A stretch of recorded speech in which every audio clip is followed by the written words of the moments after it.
का भइल गहना गुड़िया मार त दिमाग एकदम टेंशन में भइल रहताटे। समझे में नहीं के आवत कि आखिर भइल त का भइल गहना गुड़िया गइल का। आज लड़की के माई हइले देख साग बना लिया बनी कहीं मन कर साग भात खाए के कहा बाबू तोरा साग भात लौकता हमनी के दिमाग टेंशन में तोरा साग भात है साग भात ना है साग भात होने बाबू माई समझ गले ना करते तोरे वजह से हमार बेटी बिना गहना गुड़िया के डोली में चढ़ के गइल बिया।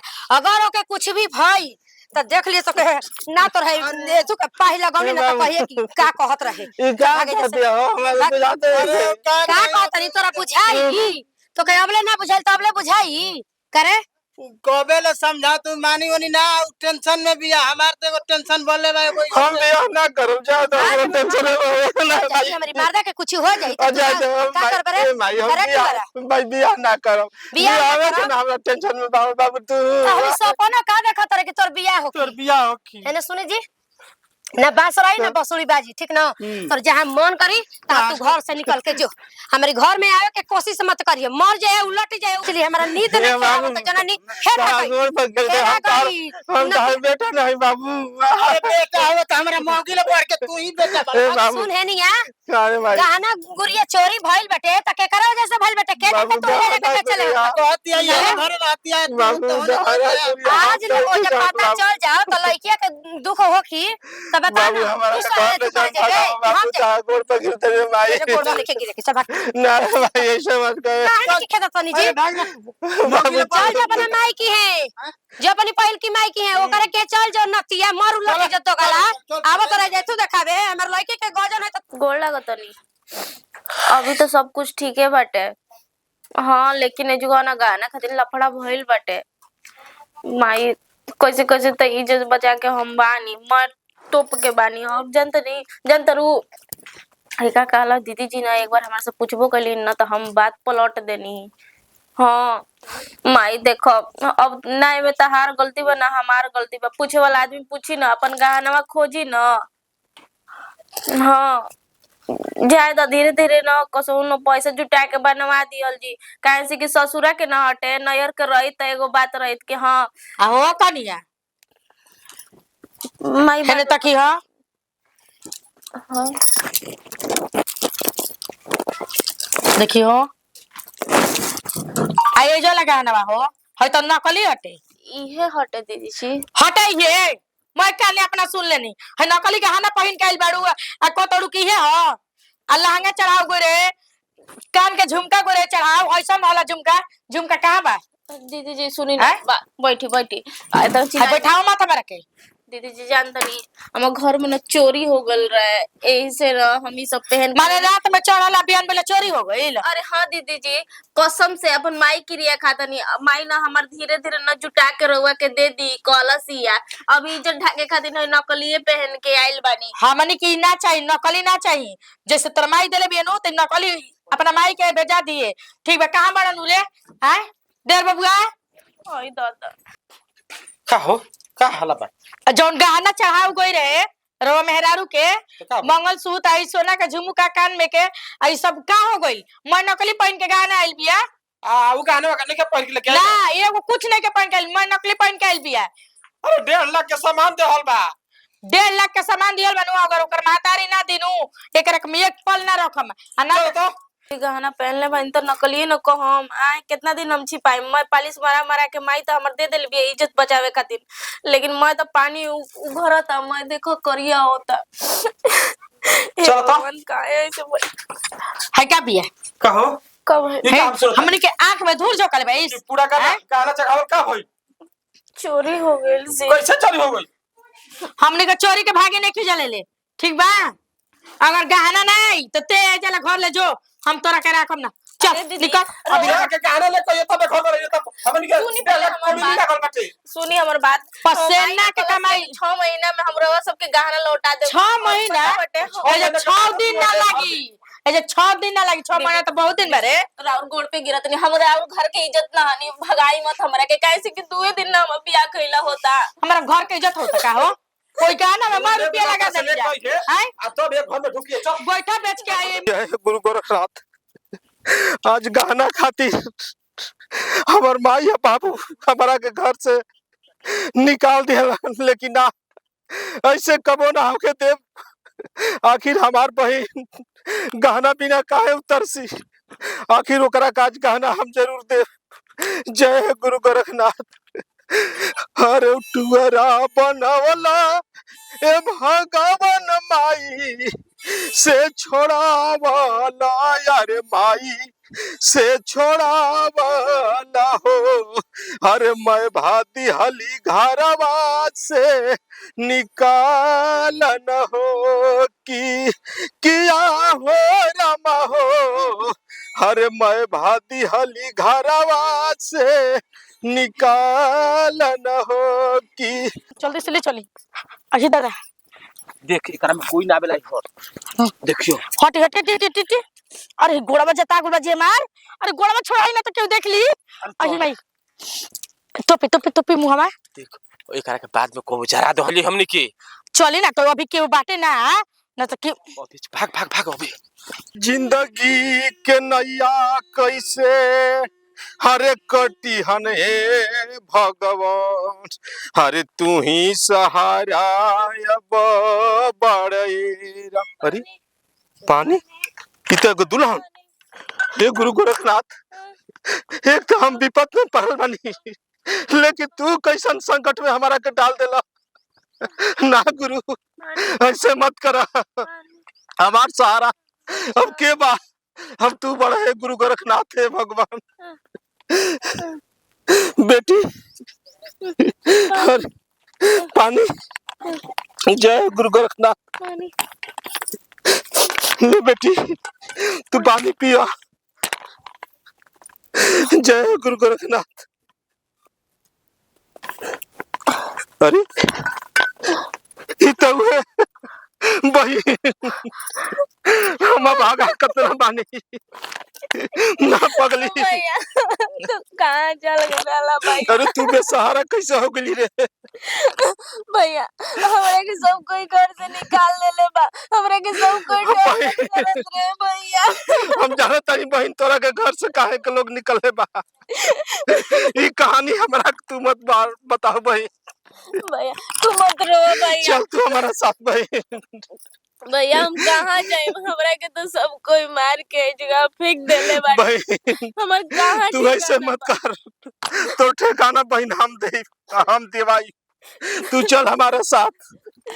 जल्दी बहन, आज यही कहना के कारण हमारा बहन के लोग घर से बेघर कतलवा बाहर बिराता। चल बहन तू रो मत, जल्दी। अब तो हमार कहीं भी गुजारा नहीं के, ना हम घर जा सकी ना ना नहीं ससुराल। घर भी जाए तो सब जब तू ऐसे करबी बहन तो दुनिया के बेटी बहन के हाल का हुई बहन। तू ऐसे मत कर, तू रो मत बहन। चल तू हमरा साथे, तोर जिंदगी के सहारा हम बनी। जहन दुख झेले कोई बहन हम झेल ले खुद, मत जान। तोर भाई मिल तोरा से बहन। ना भैया कहाँ ऐसा काहे हालत हो गई भैया, पहले तू बताओ ना।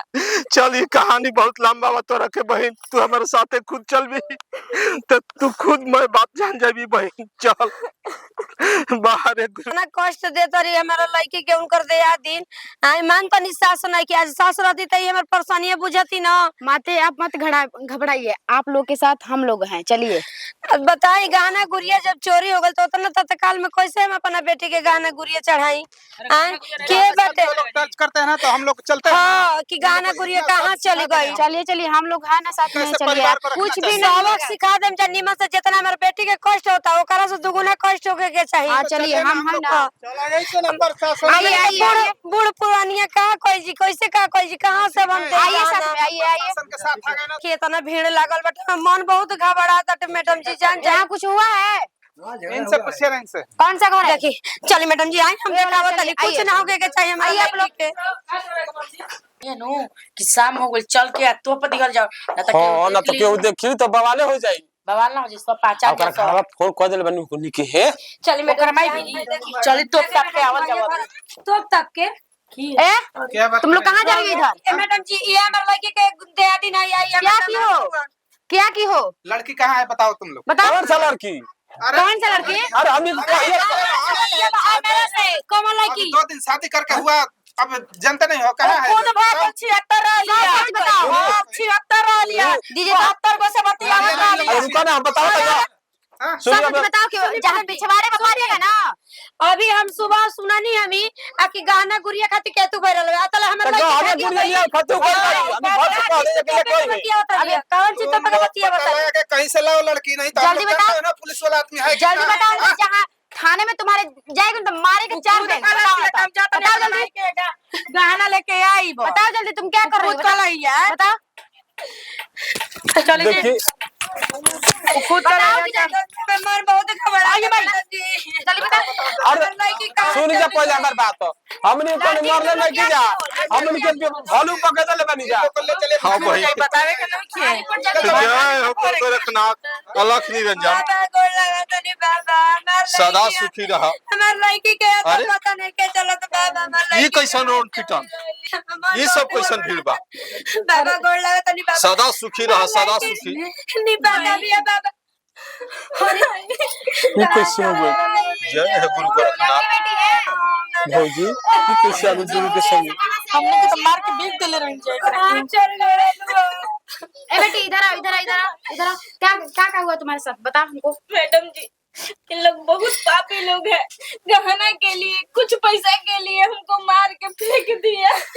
देख ली कतना ही झूठ सच बोलत रहना होता है हमार तमाद हवे देख ली अरे तो हम देला के देले बनी, जहाँ पिछवाड़े पर 4 डंडा लग रहा है, तुमको समझ में आ जाएगा। क्या जबान लड़ा रहे हो? हम देले बनी गाले तो हम अपन गाले ना खोजब, ओमे पैसा लगाइले बनी। ये असल थोड़ा ना ये जगह पे गाना पॉइंट कर बे नकली इधर गाना हाथ नीचे करो। ये जगह पे तुम्हारी बेटी होगी तो क्या करोगी तुम? अभी तो हमार बेटी नहीं मैडम कि जी। तू- जो बेटी में रही तो उतना सड़क से के लगा देगा, जबान लड़ाओगे हमसे? मैडम जी हाँ?